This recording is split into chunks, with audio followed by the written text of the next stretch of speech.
In the unforgiving dust of the Arizona Territory, a woman's life was defined by chalk dust and silence. Adelaide Monroe was a schoolteacher, shaping young minds in a town suffocated by a powerful man's greed, her own dreams slowly turning to dust. Her world was irrevocably shattered, not by a dust storm, but by a man named Jasper Kane, a wanted outlaw with cold eyes and a reputation forged in gunpowder. He took her from her schoolhouse at gunpoint, a hostage in a desperate gamble. But what happens when a captive becomes a confidant, a kidnapper becomes a protector, and the line between fear and love is blurred forever by the harsh desert sun? This is the unbelievable story of the lonely teacher and the bandit who stole her, then stole her heart. The year was 1888, and the town of Prosperity Wells, Arizona, was a lie held together by sun-baked adobe and fear. It promised fortune in its name, but delivered only dust and servitude. At the heart of this lie was a schoolteacher named Adelaide Monroe. She had come from Philadelphia 2 years prior, filled with romantic notions of the West, painted by dime novels, a land of brave pioneers and boundless opportunity. The reality was a single dusty street, a saloon that smelled of stale beer and desperation, and a one-room schoolhouse that was her entire world.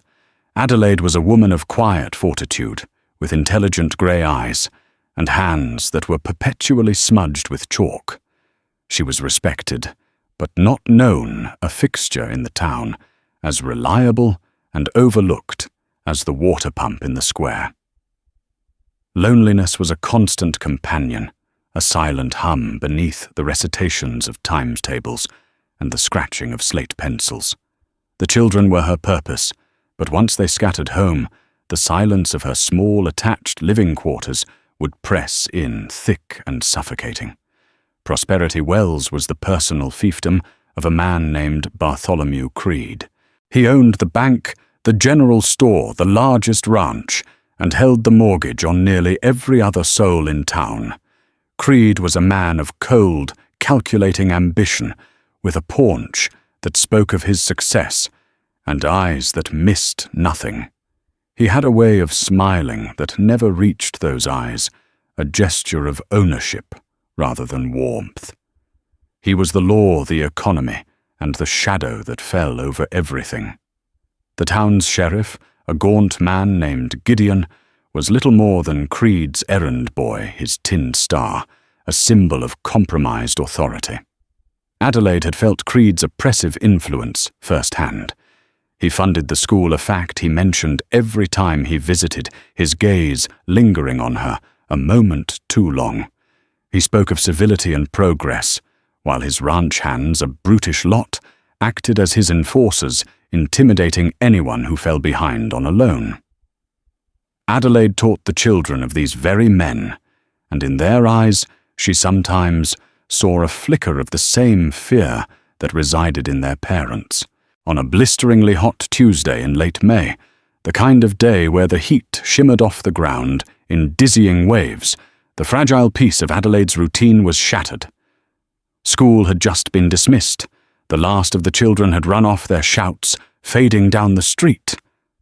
Adelaide was cleaning the slate boards, the rhythmic scrape of the wet rag a familiar comfort.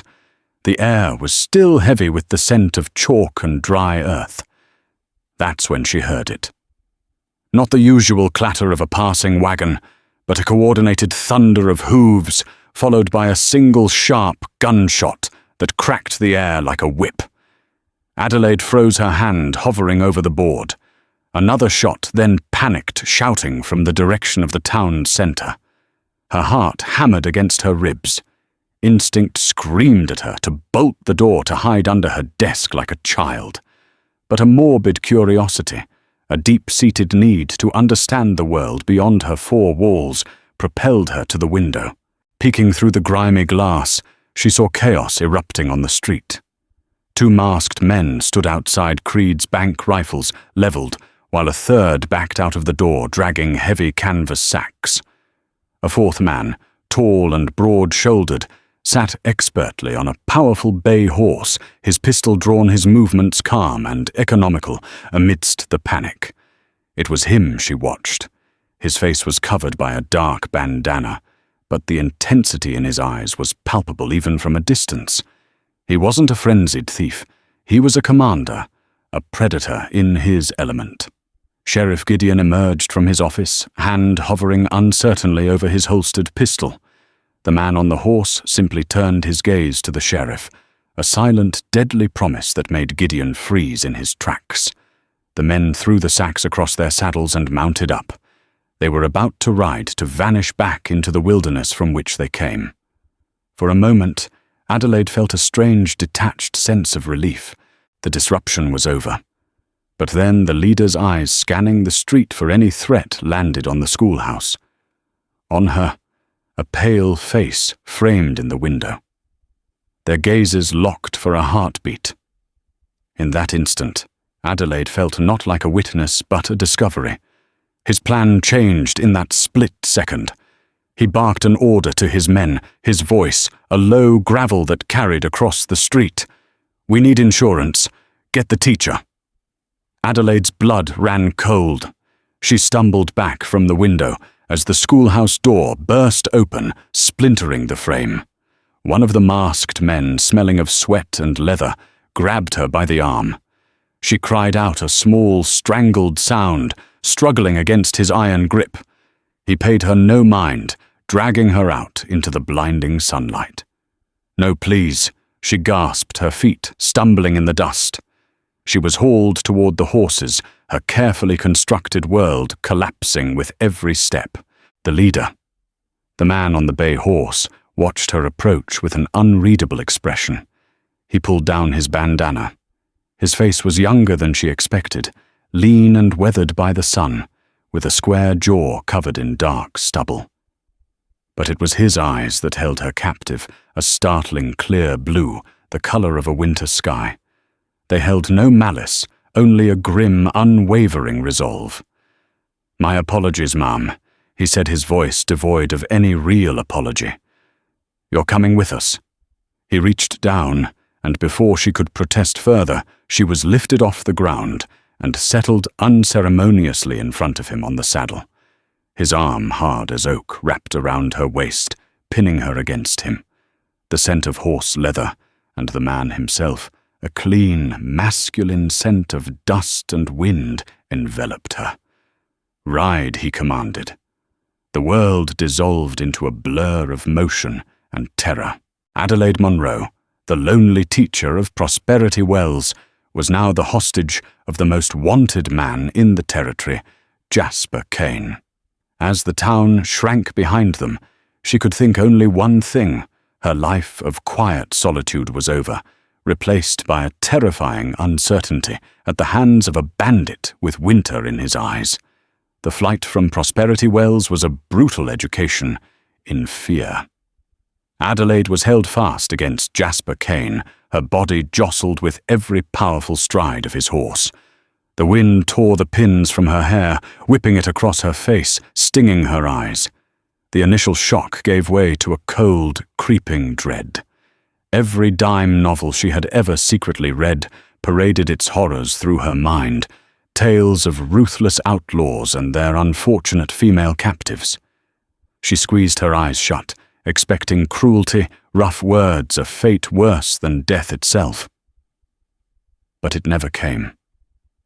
Jasper Kane said nothing. His arm around her waist was firm, but not crushing. His presence was a wall of solid warmth at her back. He rode with a preternatural focus, his gaze constantly scanning the rocky landscape, his body moving in perfect sync with the horse. They left the dusty plains and climbed into the jagged, sun-scorched hills of the Dragoon Mountains, a maze of canyons and arroyos that could swallow a posse whole.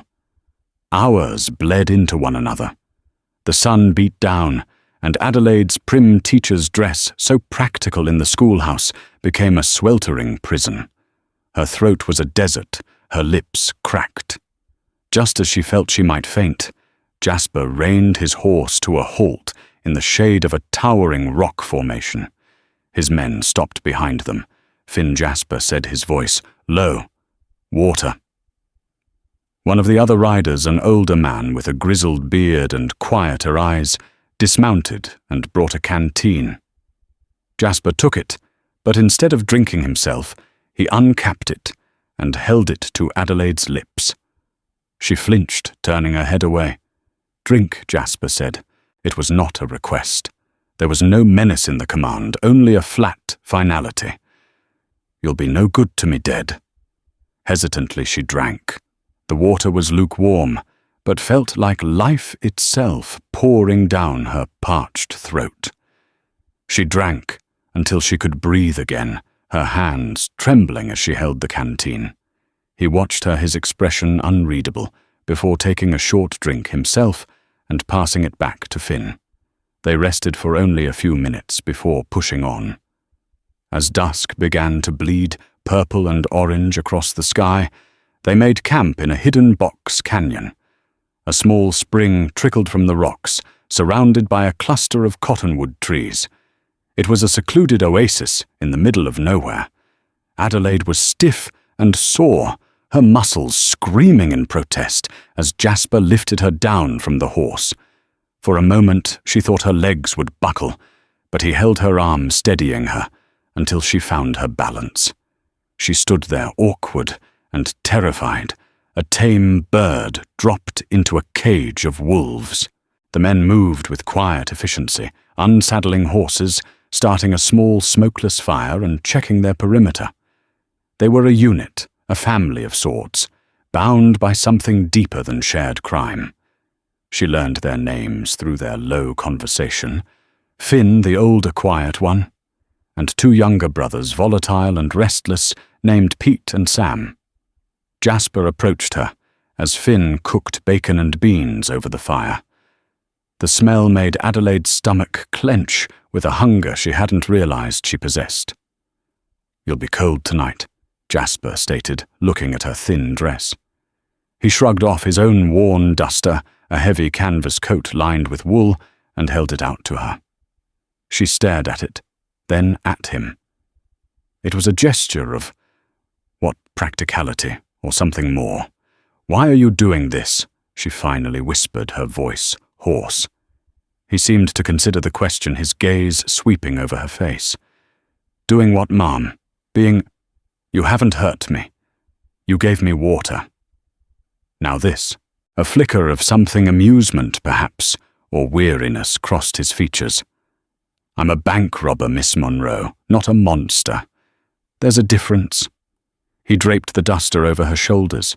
It was huge on her heavy, with the scent of him and the trail, but it was incredibly warm. "We needed a hostage to ensure Creed's posse didn't get trigger-happy right out of town. That's all you are. A piece on the board."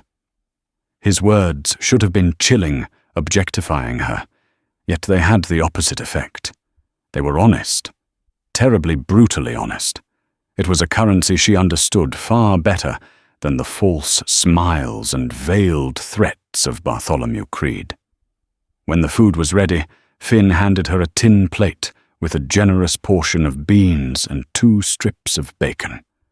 She ate ravenously, huddled in Jasper's coat, trying not to meet any of their eyes. The younger brothers Pete and Sam watched her with open curiosity, but a single sharp look from Jasper was enough to make them turn away. He had established a clear, unspoken boundary. She was his responsibility, and she was not to be touched or troubled. Later, as the stars blazed to life in the ink-black sky, a canvas of impossible brilliance she'd never seen from town. Jasper laid out a bedroll for her near the fire. "Get some sleep," he said. "Where will you sleep?" she asked, the question slipping out before she could stop it. He gestured with his chin to a spot a few yards away where he'd laid his saddle. "I'll be right there." "I don't sleep much." He paused, his blue eyes catching the firelight.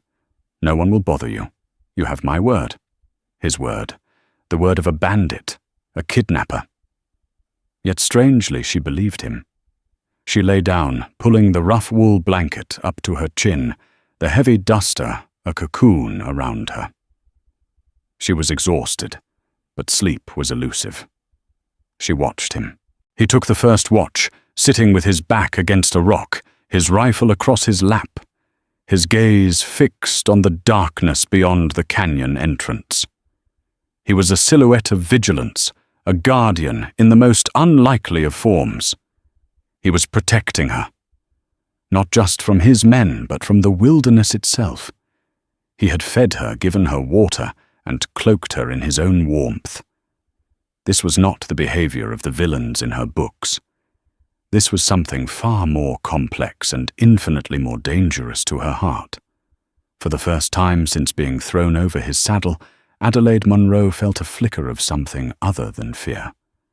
It was confusion, a deep and unsettling curiosity about the man who had stolen her freedom, yet treated her with more genuine consideration than any man she had known in years.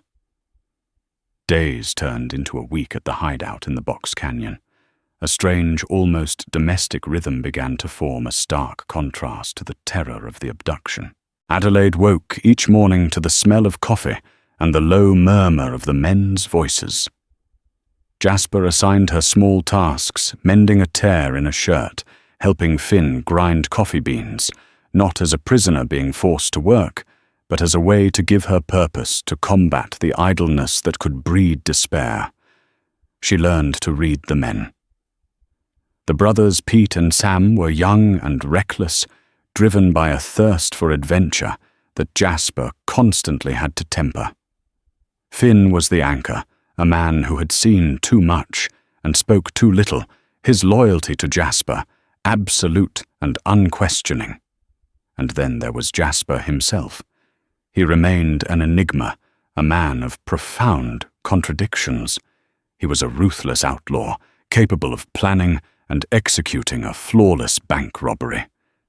Yet in the quiet moments of camp life, she saw other facets. She saw him gently tending to a lame horse, his hands surprisingly deft and patient. She saw him staring into the fire at night, a deep, sorrowful emptiness in his eyes that made him look far older than his years. He spoke to her not often, but when he did, his questions were surprisingly insightful. He asked about the books she read about Philadelphia, about the reasons a woman like her would trade a civilized life for the dust of Arizona. "I wanted to make a difference," she admitted one evening, as they sat on opposite sides of the crackling fire. "I believed in the promise of the West, a place where a person could build something new, something honest." Jasper let out a short, humorless laugh. "Honesty is a rare commodity out here, Miss Monroe. Usually the first thing a man like Creed discards when he starts building his empire." The name hung in the air between them. Adelaide seized the opening. "Is that why you robbed his bank?" "Because of Bartholomew Creed." Jasper's posture stiffened. The guarded look returned to his face. For a long moment he was silent, and she thought he wouldn't answer. "Creed didn't just build an empire," he finally said, his voice low and tight with a buried rage. "He built it on the graves of other people's dreams. He built it on my family's land." Adelaide leaned forward, captivated. "Your family?" He told her the story then, not all at once, but in pieces over the next few days. The Canes had owned a fertile stretch of land called Sweetwater Creek for 2 generations, a ranch that was modest but prosperous. When the railroad announced it was pushing a spur line through the territory, Creed saw his opportunity. He tried to buy the Cane Ranch for a pittance when Jasper's father, a proud and stubborn man named William Kane, refused. Creed used his influence. He bribed land office officials, forged documents, and had the sheriff, a predecessor to Gideon, evict the family, claiming they were squatters. My father fought back, Jasper said, his gaze distant. He tried to use the law, but Creed owned the law. One night a fire started in our barn. My father went in to save the horses. The whole thing went up. He never came out. He paused, swallowing hard. They called it an accident. Everyone knew better, but no one dared say a word. His mother died of a broken heart 6 months later. Jasper, then just a boy of 17, was left with nothing but a burning thirst for vengeance. The money they stole from the bank wasn't just for riches. It was his inheritance, the money Creed had made from the land that was rightfully his. "I'm taking back what he stole." Jasper finished, his voice raw. "Piece by piece." As she listened, the image of the cold-blooded outlaw dissolved, replaced by that of a wronged son. His crime was not born of greed, but of a desperate, twisted sense of justice. She saw the pain that fueled him, the deep scars that Creed's ambition had left on his soul. One afternoon, a dust storm blew in suddenly, a terrifying wall of brown that turned the day to twilight. The wind howled through the canyon, ripping at their small camp. Jasper acted instantly, pulling Adelaide toward a shallow cave at the back of the canyon, pushing her inside before covering the entrance with a heavy canvas tarp. They were plunged into near darkness, the roar of the wind, a deafening monster outside. They huddled together in the small space, their shoulders touching. Adelaide could feel the warmth of him, hear the steady rhythm of his breathing. The storm raged, and in that enclosed, protected space, the last of her fear of him finally evaporated. "Are you all right?" he asked, his voice close to her ear. "Yes," she breathed. "Thank you." An instinct she couldn't explain made her reach out in the dark, her hand finding his. His fingers were calloused and strong. He stiffened for a moment at her touch, then his hand slowly, gently closed around hers. They sat in silence, connected by that simple touch as the fury of the wild world raged around them. It was a profound moment of intimacy, more powerful than any kiss. She wasn't his hostage anymore. She was a woman sitting beside a man who was sharing his shelter, his story and his pain, and she in turn was offering him something he probably hadn't felt in a very long time, the quiet comfort of another human being's presence offered freely without judgment. The line hadn't just blurred, it had been redrawn completely. She was no longer on the side of Prosperity Wells and the law. She was on the side of Jasper Kane. The day after the dust storm, the fragile piece of their canyon hideout was shattered. Finn, who had been scouting the perimeter, rode back into camp at a gallop, his face grim. "Posse," he announced, swinging down from his horse. Not a big one. 4 riders. But they've got a native tracker. They found our trail. The camp exploded into controlled action. Pete and Sam immediately began saddling the horses, their youthful bravado replaced with tense focus. Jasper grabbed his rifle, his face a mask of cold concentration. "How far?" Jasper asked Finn. "An hour, maybe less. They're coming up the east wash." Jasper turned to Adelaide. The quiet intimacy of the cave was gone, replaced by the harsh reality of their situation. "Miss Monroe, I want you to go back to the cave. Stay there no matter what you hear. Do you understand?" She nodded, her heart pounding. But as she started to move, a horrifying thought struck her. Creed was leading the posse. She knew it as surely as she knew her own name. And Creed was not a man who would take prisoners, especially not a man who had publicly humiliated him and stolen his money. This wasn't about justice. It was an execution party. "They're not trying to arrest you, are they?" she said, her voice trembling slightly. "They're here to kill you." Jasper's gaze met hers. He didn't deny it. That's been Creed's plan from the start. "Go. Now." He and his men took up positions among the rocks at the narrow entrance to the canyon, a natural choke point. Adelaide retreated to the cave, but she couldn't stay hidden. Peeking around the edge of the rock, She watched her hands clenched into fists. This was no longer his fight. It was theirs. His fate was now inextricably linked with her own. The posse appeared an hour later, just as Finn had predicted. They rode cautiously, 4 figures dark against the bright sky. Adelaide recognized Sheriff Gideon's lanky frame, and at the lead, the portly, imposing figure of Bartholomew Creed himself. He wasn't dressed for a posse. He was dressed as if overseeing a business transaction, a cruel smile on his face. Kane Creed's voice boomed, echoing off the canyon walls. "I know you're in there. Throw down your weapons and send out the woman you might just live to see a hangman's rope." Jasper's reply was a single sharp rifle shot that kicked up dust a foot from Creed's horse, sending the animal rearing in panic. The battle began. Gunfire erupted, the deafening cracks and whines of bullets ricocheting off the rocks. Adelaide pressed herself flat, her body shaking. It was a terrifying symphony of violence.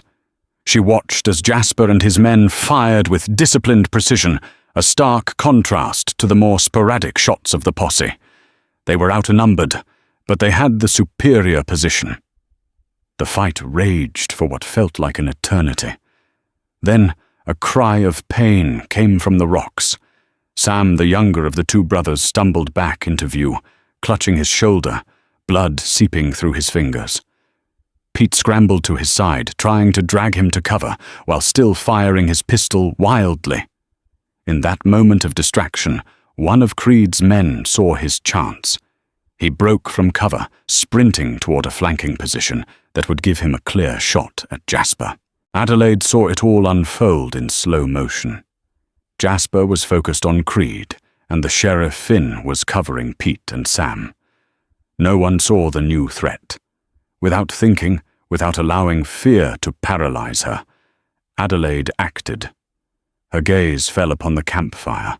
A heavy iron skillet, still slick with grease from breakfast, lay beside the cold embers. She grabbed it, its weight a solid, reassuring thing in her hands. She burst from the relative safety of the cave, running on pure adrenaline. The flanking rider was almost in position, raising his rifle. Jasper was completely exposed. "Jasper!" she screamed. He turned at the sound of her voice, his eyes widening in shock and disbelief to see her there. At the same instant, she swung the heavy skillet with all her might, not at the man, but at a precarious pile of loose rocks and shale on the cliffside, just above him. The skillet struck the rocks with a deafening clang. The unstable pile gave way, cascading down in a miniature landslide of stone and dust. The rider cried out in alarm as he was buried waist-deep in the scree, his rifle clattering uselessly from his hands. The momentary diversion was all Jasper needed. He swiveled and fired not a killing shot, but one that struck the man's leg, neutralizing the threat. The tide of the battle had turned. Seeing one of his men down and another trapped, and with his own horse skittish and unmanageable, Creed's resolve crumbled. "Fall back," he roared in fury and frustration. He and Gideon fired one last volley before retreating down the wash, dragging their wounded man with them. Silence descended, broken only by Sam's pained groans and the ringing in Adelaide's ears. She stood frozen, the heavy skillet still clutched in her hand, her body trembling with the aftermath of adrenaline. Jasper rushed to her side, his eyes blazing with a mixture of fury, astonishment, and something else she couldn't name. "What in God's name were you thinking?" he demanded, his hands gripping her shoulders. "You could have been killed." "You would have been killed," she retorted, her voice shaking but firm. They stared at each other, the space between them charged with the raw intensity of the battle. His anger faded, replaced by a look of profound, stunned gratitude. His grip on her shoulders gentled. He had seen her not as a liability, not as a hostage, but as an ally. She had chosen a side unequivocally. She had risked her life for his. He pulled her into a rough, desperate embrace, his arms wrapping around her, As if to reassure himself she was real, that she was unharmed, she buried her face in his chest, inhaling the scent of gunpowder and dust, her own survival inextricably bound to his. In the crucible of gunfire, the last pretense between them was burned away. She loved him. It was a terrifying, reckless, and undeniable truth. And as he held her, his heart hammering against her ear, she knew with absolute certainty that Jasper Kane, the outlaw, the avenger, felt it too.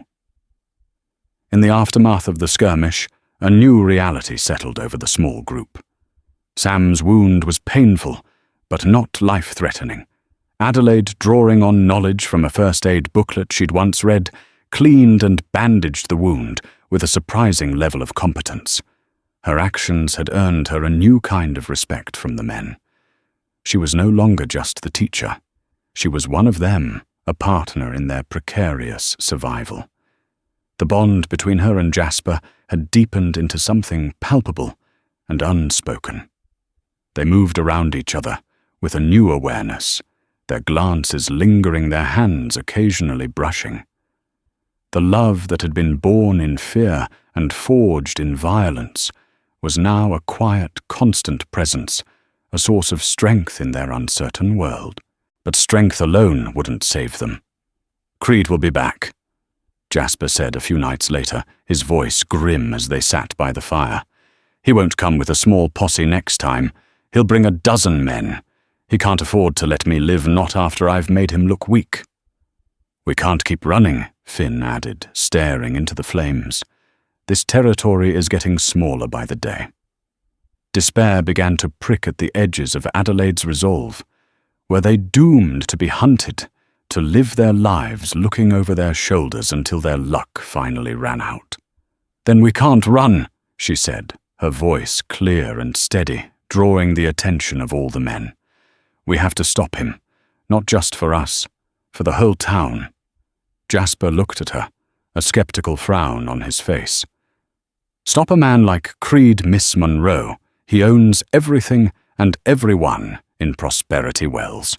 He owns them through fear and debt," she countered her mind, so used to solving problems of logic and grammar, now working on the puzzle of their survival. But his greatest strength is also his greatest weakness, his greed. A man that greedy, that meticulous about his power. He would keep records, detailed records.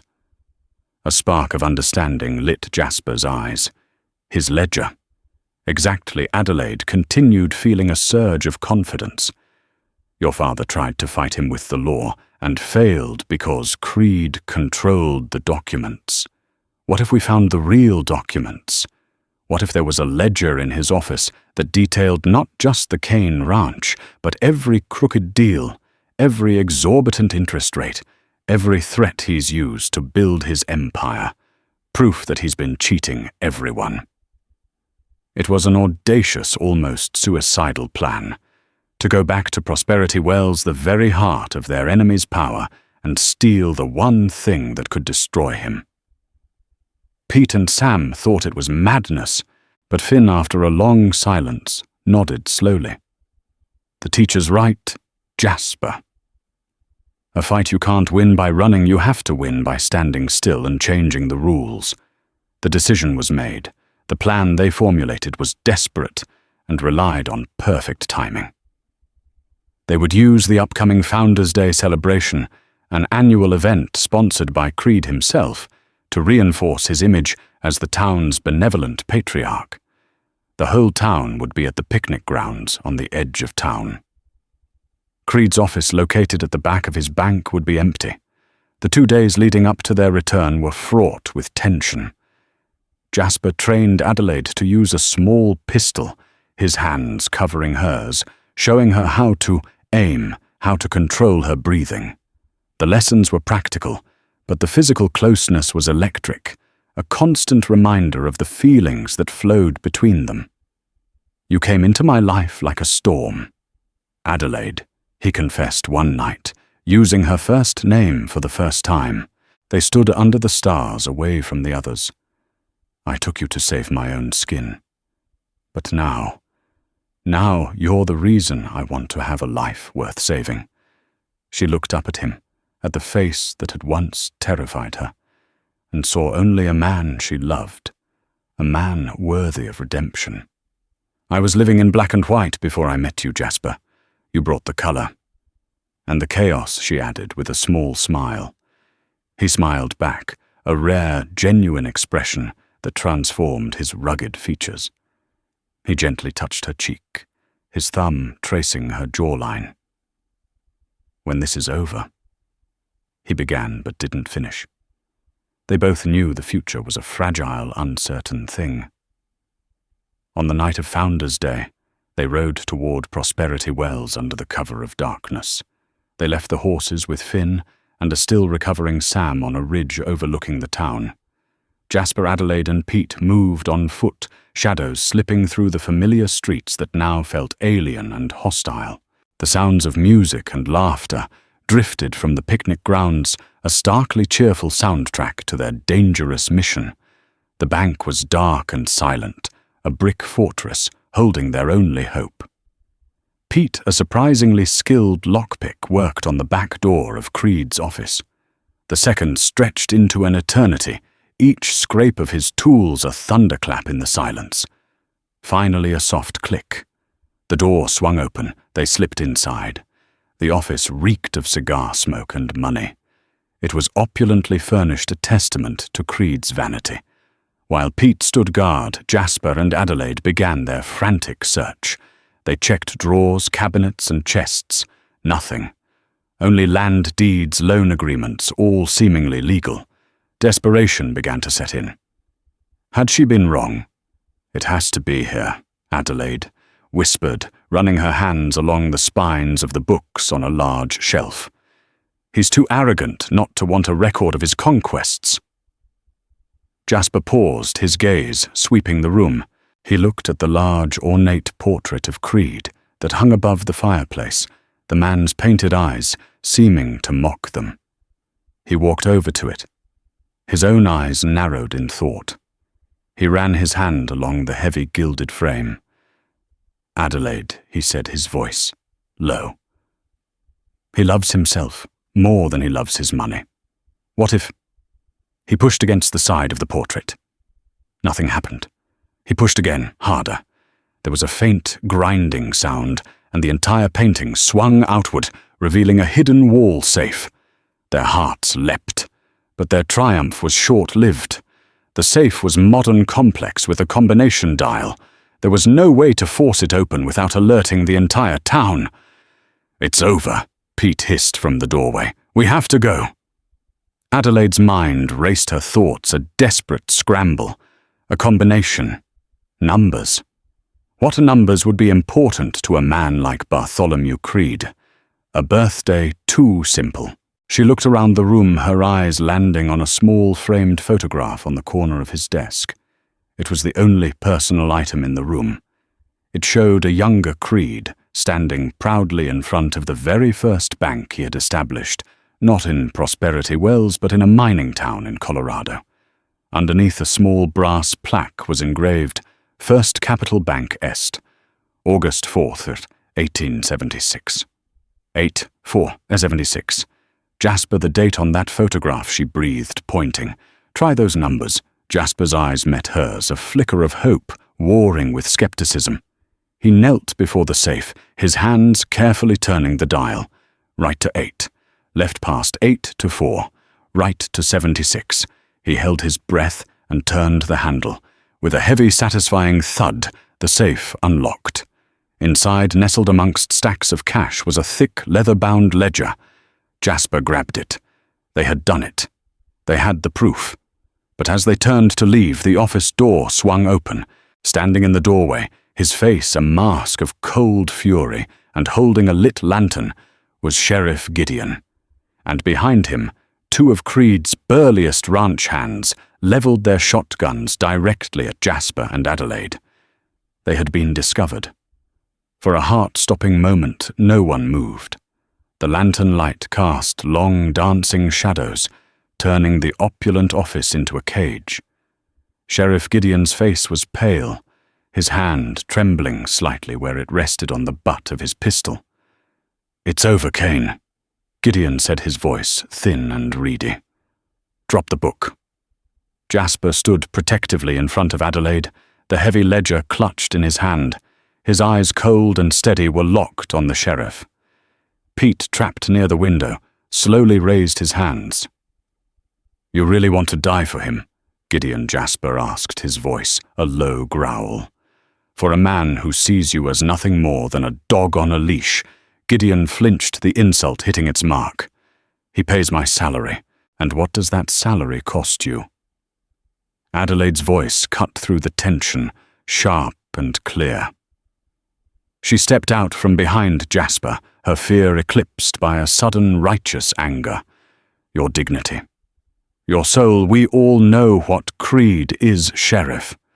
We know what he did to the Kanes, to the Abernathys, to the Millers. Their names and his crimes are all in this book. Are you going to help him bury the truth one more time?" Her words, spoken with the authority she usually reserved for the classroom, struck a chord. The two ranch hands shifted uncomfortably.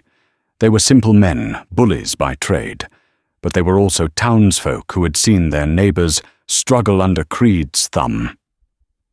Before Gideon could respond, the unmistakable booming voice of Bartholomew Creed echoed from the bank's main floor. "Gideon, what's the delay? Shoot them!" Creed appeared in the doorway, his face purple with rage. His eyes fixed on the ledger in Jasper's hand, and his composure finally snapped. He drew a small silver-plated derringer from his waistcoat pocket. "Give me that book, you son of a thief!" He lunged not at Jasper, but at Adelaide, seeing her as the weaker link. It was a fatal miscalculation. Jasper moved with lightning speed. He shoved Adelaide safely behind him and threw the heavy ledger with all his might. The book spun through the air, catching Creed square in the face. The man staggered back with a cry of pain, his derringer firing uselessly into the ceiling. In that same motion, Jasper drew his own pistol. Pete seized the opportunity, tackling the nearest ranch hand. The office erupted into a chaotic brawl. A shotgun blast tore a chunk out of Creed's expensive desk as the second ranch hand fired wide. Jasper didn't shoot to kill. He was a creature of precision. A single shot from his Colt Peacemaker struck the shotgun from the second man's hands. Seeing his hired muscle disarmed and Creed dazed, Sheriff Gideon made his choice. It wasn't a choice for justice, but for self-preservation. He turned and fled, abandoning his post and his master. Creed, clutching his bleeding nose, scrambled for the fallen ledger. But Adelaide was faster. She scooped it up from the floor, her heart hammering. "It's over," Creed Jasper said, his pistol now aimed steadily at the man's chest. At that moment, the sounds of the struggle, the gunshot, the shouting finally drew the attention of the town. People drawn from the Founders' Day celebration by the commotion began to gather in the street outside the bank. They saw the chaos, the fleeing sheriff, and their curiosity overcame their fear. A local blacksmith named Howard, a big man who had lost his first shop to Creed's predatory loans, was the first to step forward. "What's going on in there?" he called out. This was their chance, not to escape, but to finish it. "Come on," Jasper said to Adelaide, grabbing her hand. He dragged a stunned and bleeding Creed out onto the bank steps into the full view of the assembled townsfolk. "People of Prosperity Wells," Adelaide's voice rang out, filled with a strength she never knew she possessed. She held the ledger high for all to see. "For years you have lived in fear of this man. You've lost your land, your businesses, your hope. You thought it was bad luck or your own failure. It wasn't. It was him. He orchestrated it all. And this book is the proof." She opened the ledger, her finger tracing a line on the page. Page 52. The Abernathy Farm. He diverted their water source and then foreclosed when their crops failed. Page 71. Howard. The interest rate on your loan was tripled. A notation here says, To make an example, it's all here. He stole from every single one of you. A low, angry murmur rippled through the crowd. It started as disbelief, then shifted to comprehension, and finally to a collective, simmering rage. Men and women who had bowed their heads to Creed for years now straightened up their faces, hardening. It's my father's name. On page 1. Jasper's voice was quiet, but it carried in the sudden hush. William Kane. It details the forged deed and the payment made to a man to start a fire. He didn't just steal my family's land, he murdered my father. The dam of fear that had held Prosperity Wells captive for so long finally broke. It wasn't Jasper Kane and his gang who were the enemy. It was Bartholomew Creed.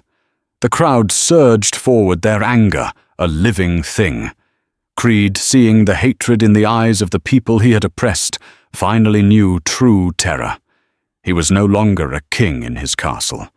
He was a wolf cornered by the flock he had preyed upon for far too long. The town's reckoning had arrived. The fury of the crowd was a terrifying force. They surged toward the bank steps, their faces a mixture of rage and newfound courage. For a moment it seemed they would tear Bartholomew Creed apart, right there on the street. It was Jasper who stopped them. No, he shouted, his voice cracking like a whip. He stood between the mob and the cowering Creed, his pistol pointed, not at them, but at the sky. He fired a single shot, the blast, momentarily silencing the crowd. He will not be torn apart by a mob. Jasper declared, his gaze sweeping over their faces. We are not him. He will face the law, a real law. His words, coming from a wanted man, had a strange and powerful impact. He was offering them a path away from vengeance and towards justice, the very thing he himself had been denied for so long. Adelaide stood by his side, the ledger held tightly to her chest. She saw the faces in the crowd, the blacksmith, the farrier, the women she bought, produce from the parents of her students. They looked at her and Jasper, not as a criminal and his hostage, but as saviors. In the ensuing chaos, with Creed's authority shattered, the townspeople took control. They locked Creed in his own bank vault to await the arrival of the territorial marshals, who were promptly summoned from the county seat. The evidence in the ledger was undeniable. As the sun rose the next morning, Prosperity Wells felt like a different town. The air was lighter, the oppressive shadow lifted. People gathered in the street, not in fear, but in conversation, animatedly discussing their future. Adelaide and Jasper stood on the ridge where they had left Finn and Sam, looking down on the town they had liberated. The posse that would have hunted Jasper to the ends of the earth was gone, its leader imprisoned. The price on Jasper's head for the bank robbery seemed a small thing now, compared to the crimes Creed had committed. They're calling you a hero, Adelaide said softly, watching the activity below. Jasper shook his head, a wry smile on his lips. I'm still a wanted man, Adelaide. I robbed that bank. I've broken a dozen laws. This town might see me as a hero today, but the law will see a noose. The truth of his words settled heavily between them. He could never go back to a normal life. His past was written in wanted posters and sworn testimony. Then what will you do? She asked, her heart aching. He turned to face her, his blue eyes serious. He took her hands in his. Finn and the boys are heading south to Mexico.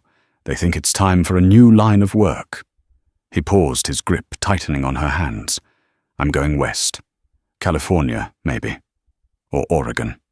A place where the name Jasper Kane doesn't mean anything. A place to start over. The unspoken question hung in the air, vast and terrifying and full of hope. She thought of her schoolhouse, of the chalk dust and the quiet, lonely evenings. It had been her sanctuary, but she realized now it had also been her cage. Jasper had kidnapped her, taken her from that life, but in doing so he had shown her what it meant to truly live, to fight for something to love, with a fierce and total abandon. "You'll need a teacher," she said, her voice barely a whisper, a tear tracing a path through the dust on her cheek.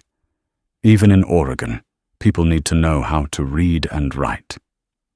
A slow, brilliant smile spread across Jasper's face, a smile of pure, unadulterated joy and relief. He pulled her to him, and this time there was no gunfire, no fear, no uncertainty.